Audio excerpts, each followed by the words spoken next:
All right, so good morning, everyone. My name is Kayla McLaughlin, and I serve as a pre-college outreach coordinator for NC-HCAP. Today we're here because we're having a UNC Healthcare Volunteer webinar. I'm super excited to have Ms. Marquita Williams here from UNC Hospice to talk about some of the great opportunities that are available to pre-college students. Before I introduce her, I'll very briefly give you an introduction of NC-HCAP. As well as the leadership series for future health professionals, just to tell you a little bit about the series and what you can look forward to. Located in the University of North Carolina at Chapel Hill, NC-HCAP's mission is to increase the number of students that are that are educated, trained, and ultimately employed across the health professions. Several of our programs target K-12 students and provide sustained support in helping them to realize their health professional goals as well as their dreams. Though NC-HCAP serves all students, our programs are specifically tailored to support underrepresented, minority, low-income, rural, and/or first-generation students. For more information on NC-HCAP, you can definitely visit our website, www.nchcap.unc.edu. And the webinar today is a part of our leadership series for future health professionals that we have kind of revived and kicked off for the summer of 2017 as well as the fall semester. The series of webinars for the leadership series is simply an introduction for high school students, parents, as well as educators. So we're not only wanting to get this information out to high school students, we're also wanting to share the word with parents and educators from various college access and health related opportunities that are available. The series includes monthly webinars that will focus on career exploration, leadership, and skill development. During the live viewing, viewers will be able to participate in Q&A via voice over or instant messenger, and usually the times will be around 11 a.m. So we're hoping that some of the educators will broadcast these live into their classrooms, but we're definitely open to feedback in terms of what times work best for students. So feel free to send me an email if you have any feedback about that. So without further ado, I'm going to introduce Ms. Marquita Williams to talk about volunteering in the healthcare setting.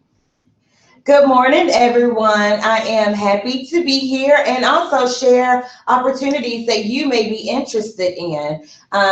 Like Ms. Kayla said, I am a part of UNC healthcare system.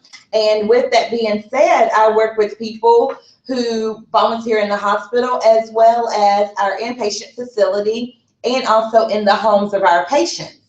So just a little bit about me. I went to UNCG, graduated, and I know I wanted to do something that was forever changing. I'm a person that likes change. So from there, I knew I wanted to be in the healthcare system in some sort of way, but was not sure where I wanted to start. I knew I didn't want to be a doctor. I knew I didn't want to be a nurse, but I knew I wanted to be in healthcare. So I started my journey working with adults who had some sort of dementia or traumatic brain injury. And I worked with them for about 3 years in Greensboro, and I absolutely loved it. So from there, I moved into the healthcare facility, a psychiatric facility in Butner, which is called Central Regional Hospital, where these patients had some sort of mental illness and just needed some help in that capacity. From there, I came to UNC hospitals, and I have been enjoying it since.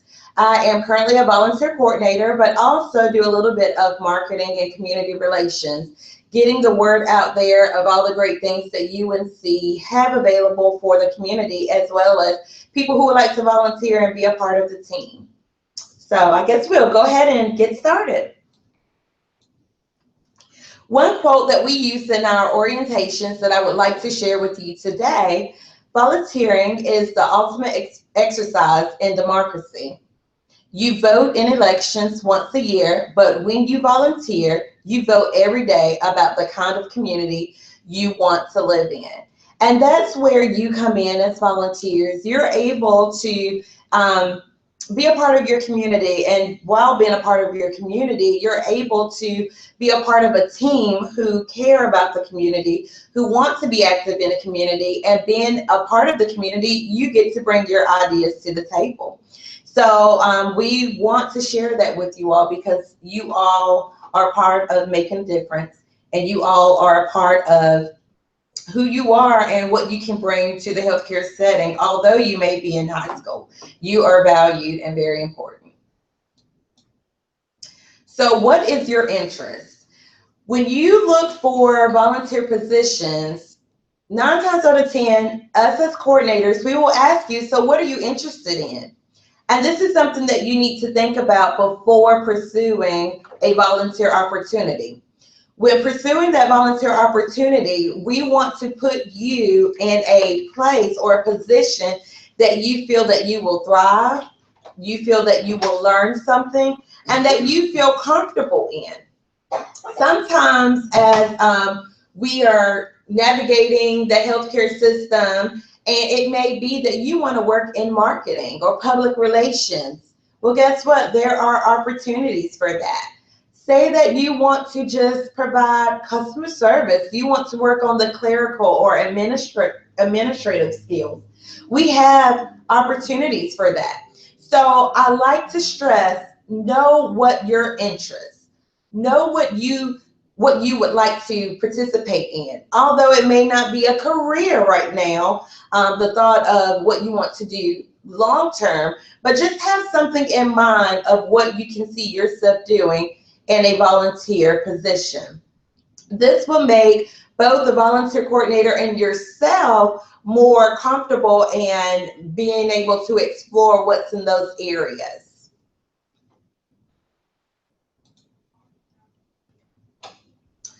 How do I get started? I get this question a lot because people will email and say, hey, I'm ready to volunteer. I don't know what to do, but I'm ready to volunteer. One, you need to find a healthcare setting. This is not always in the hospital. This could be in a clinic. This can be in a nursing facility or a continuing care community where you start where the independent, a person may be independently living, and then it gradually go into an assisted living facility, then to a nursing facility. So just get in your mind, where would you want to volunteer? Sometimes you may not want to be in a hospital setting, but being in a nursing home is still a healthcare setting. So just understanding that. Locate the volunteer services department. Now, not all healthcare settings have this. It could be labeled as a community relations department or community outreach department. So once you find that setting, locate the correct person that you will need to talk to. They're not always a volunteer coordinator. They can be an activities director. So just understanding that. Understand what is being asked for you. This could be, for instance, in hospice, we are required to have 2 letters of recommendations as well as your application. And this is very important for us because, one, it's a part of our regulations, where in some healthcare settings, they just need an application. And from there, it could be, you may have to go through more testing, and that could be for placement or assessment things. But for the most part, an application just would suffice. And complete the necessary steps. Once you have located that volunteer services department or community relations or outreach or activities director, understand what's been asked from you. If you get into the process of getting the things that you need, and then you say, hey, well, I'm not interested in this anymore, then you would want to change. So know upfront what's been asked, and then from there, complete the necessary process. Connecting and dedicating. Show up, be present. Although you all are young adults, it's okay to show up and be present. It's okay to have your research. Research the organization that you're going to be volunteering for. It's very, very important. By researching, you understand the culture, you understand their initiatives, you understand what their mission is to the community. And knowing that the background of that community and knowing the background of that organization, that will help bridge the gap and seeing where you can be placed in both. Communication is the key. If there is a position that you're interested in, but you are afraid to ask about it, because maybe it says you have to be 21 or older, ask about it. It could be that there is a junior program that you can get involved in that will lead you into that position. Also, let them know what you're interested in. We would not be able to place you in a position that you're comfortable with if we do not know. So make sure you're communicating throughout the process. And once you are placed in the position, give us feedback. That's very helpful, because when you give us feedback, that gives us the opportunity to, it could be a process issue, and you can say, hey, for example, Marquita, well, this is what's happening in this position. Is there a way that we can make that better? And guess what? You can be a part of that process. You can help us make that process better if that is an issue. And I'm just using that as an example. Show compassion. Be there, and be there because you want to be there. Don't be there because someone is making you or it's a requirement, but be there because you want to be there, and show compassion to the people that you are working with, whether that's patients, whether that is the community or staff. And be honest. We love honesty. That will be helpful for you as well as the people that you're working with.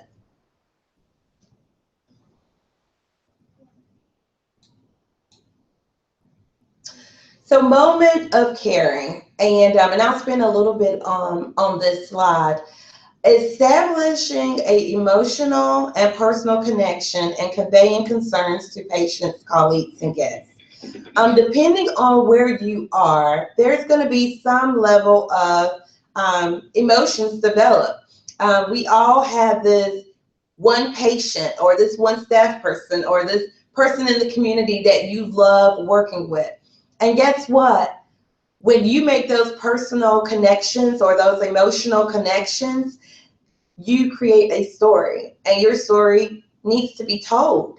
And that may inspire someone to either be a volunteer, that might inspire someone to be a patient. Maybe this patient always went to hospital X, and then by you being a volunteer and you're connecting with this person, and they say, hey, well, if you as a volunteer act this way, you're showing compassion, we have a connection. Well, I might want to go to hospital Y because I want to be around people who make me feel good inside. So just always be intentional when you're creating that moment of caring, or going back to being compassionate. Just be intentional. And if you have any concerns, let us know. There will be times when you are in a healthcare setting where you might have a person who's not happy about something. And if you can go that extra mile and making sure that they are feeling, like they are being cared for, that you are there for them, that's always a good feeling and a good thing. Also, when you are volunteering in a healthcare setting, you're not only working with patients, but you're also working with staff and visitors.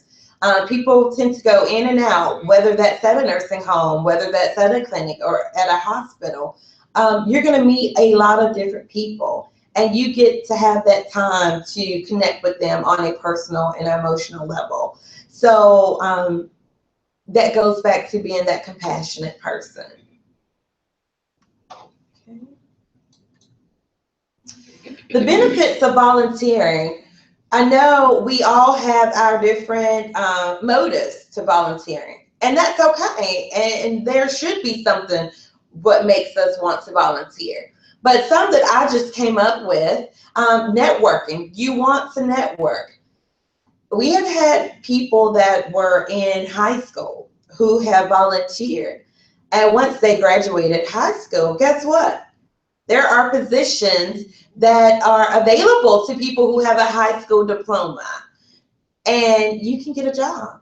So network with the people that you are working with, network with the different visitors. That's a benefit of volunteering. Experience. I know coming out of high school, we don't have that much experience, but guess what? If you start volunteering in high school, you get to earn experience that can go on your resume. And a lot of people are not aware of that. When you say, oh, yeah, no, I haven't had a job in this field. But if you volunteer, that goes as experience. It may be unpaid, but it's experience. Recommendations. There are people who want to be doctors or nurses or go into a more of a place where they have to have additional schooling. But in order to get into that schooling, they had to have recommendations. Well, if you volunteer, you show your compassion, you do what you need to do, you be present, you communicate, you're honest, and you're there, we will write letters of recommendation. Say you want to get into a sorority or a fraternity, and you need letters of recommendation, or you need some sort of letters stating that you volunteered at a location and it was, and you did a great job. Guess what? We will do that. I've done that before in writing letters of recommendations for people, for community. We're also played a role as being a person that need references. Guess what? We will be a reference for you, as long as you do those things that are needed in that volunteer position. You also get to become leaders in that setting. We have had people that went through high school, volunteered, went through nursing school, became a nurse at the hospital, and then from there, they became a manager, and now they're managing departments. This can happen whether it's IT. We have a large IT department. Maybe you are interested in software development. Guess what? We need those people to help us navigate the IT world and on the healthcare setting. So you can become leaders. And not all the time you have to be a leader within the organization, but you can be a leader in the community and say, you know, I received my experience from UNC or from Rex or from another hospital, and it helped shape who you are as a leader. You can lead to possible employment with the hospital, which went back to the experience. Once you become a volunteer, you network, you do what you're supposed to do, and when positions are open, you can definitely apply for them. And then you figure out what you want to do. As I stated before, I knew I wanted to be in a healthcare setting. Before, I wanted to be a pediatrician. Guess what? It did not work out. That's something I found out very early on by volunteering, that's something that I admired, but that's not something that I could do. And so I looked for other positions in the healthcare setting, and I found my niche. So for you as volunteers, you get the opportunity to look at different volunteer positions that may be of interest to you to figure out what it is you want to do once you graduate high school. And once you go on to, maybe it's to take up a trade, or maybe it's to go on to a 4-year college, or whatever it is that you want to do, but it helps you figure out what it is you want to do. And it's a good thing, because it's not where you're in a position you have to stay there. You can move to other positions. So that is also a great benefit to volunteering. In our orientation, we show this video, and it is that UNC volunteers make the world of difference. And let's see, field play. And this is, I'll give you a little bit of background. This is actually volunteers that are in the hospital that made this video. And guess what? These are some students that helped put this together from UNC College. So if you can bear with me for a second. All right. They're in the patient that wants to be here. They're scared, they're nervous, and pushing the T cart with all the goodies on it.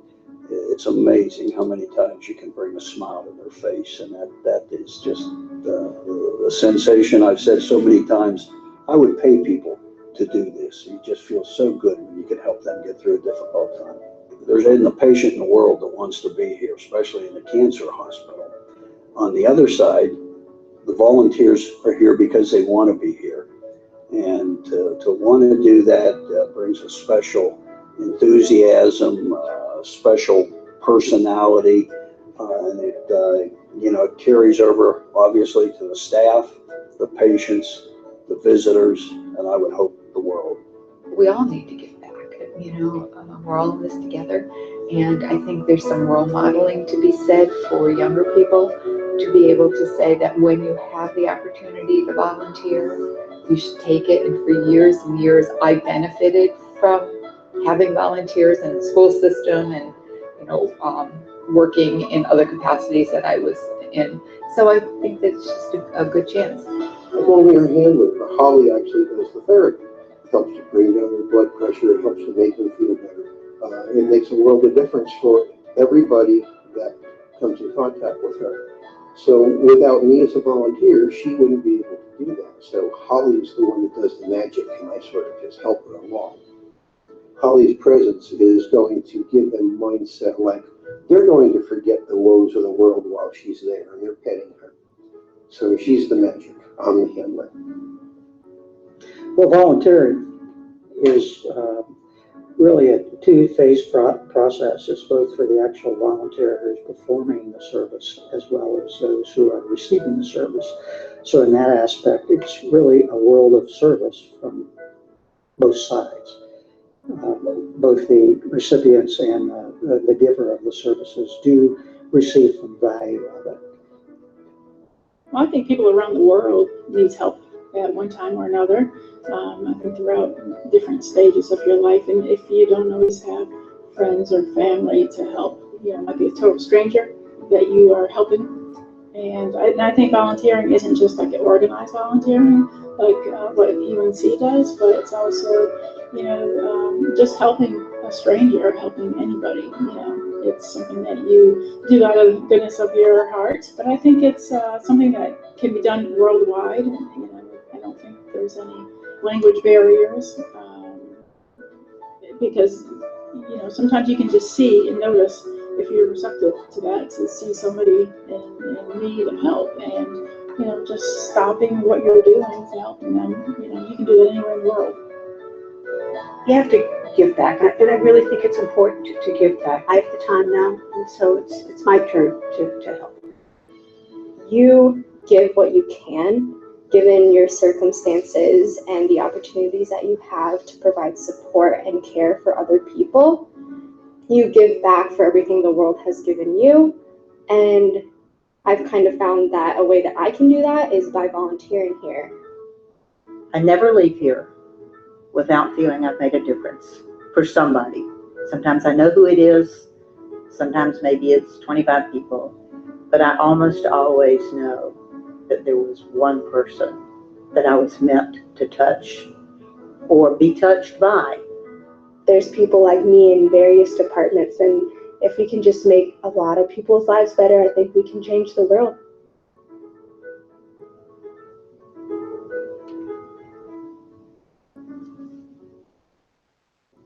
So thank you so much, and that is the conclusion of our training.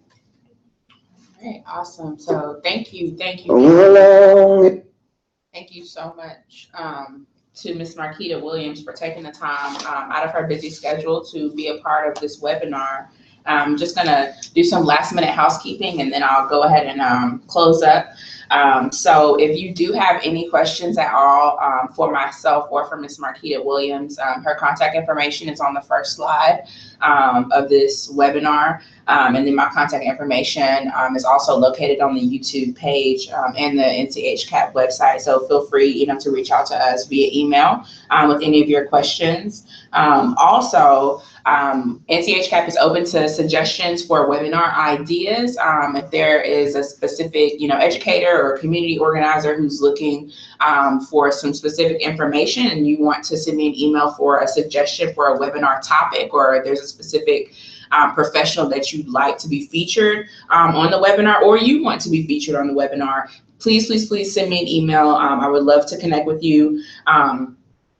Lastly, I do advising for pre-college students. I can do that advising in person. We can do it virtually via Skype or webcam, and also via conference call. And I can do that advising with parents and or their students. If you want to discuss how to get into college, how to pay for college, if you're currently in high school and you want to know what classes you should be taking, if you want to just kind of bounce some ideas off of someone regarding career exploration and just kind of career pathways, I am free of charge, open to advising to you. Just send me an email. And there's also a link in my email signature where you can sign up for an appointment. I usually do advising on Tuesdays and Thursdays, but my schedule is pretty flexible. So again, just send me an email and I can definitely get you on my calendar. Thank you again for viewing this webinar and being a part of it, and look forward for upcoming webinars. I think the next one we don't have a date scheduled yet, but it will be a Red Cross Day of Service webinar. So look forward to that. We'll be having that one rescheduled. We had to cancel it due to the hurricane, but look forward to that. And again, thank you.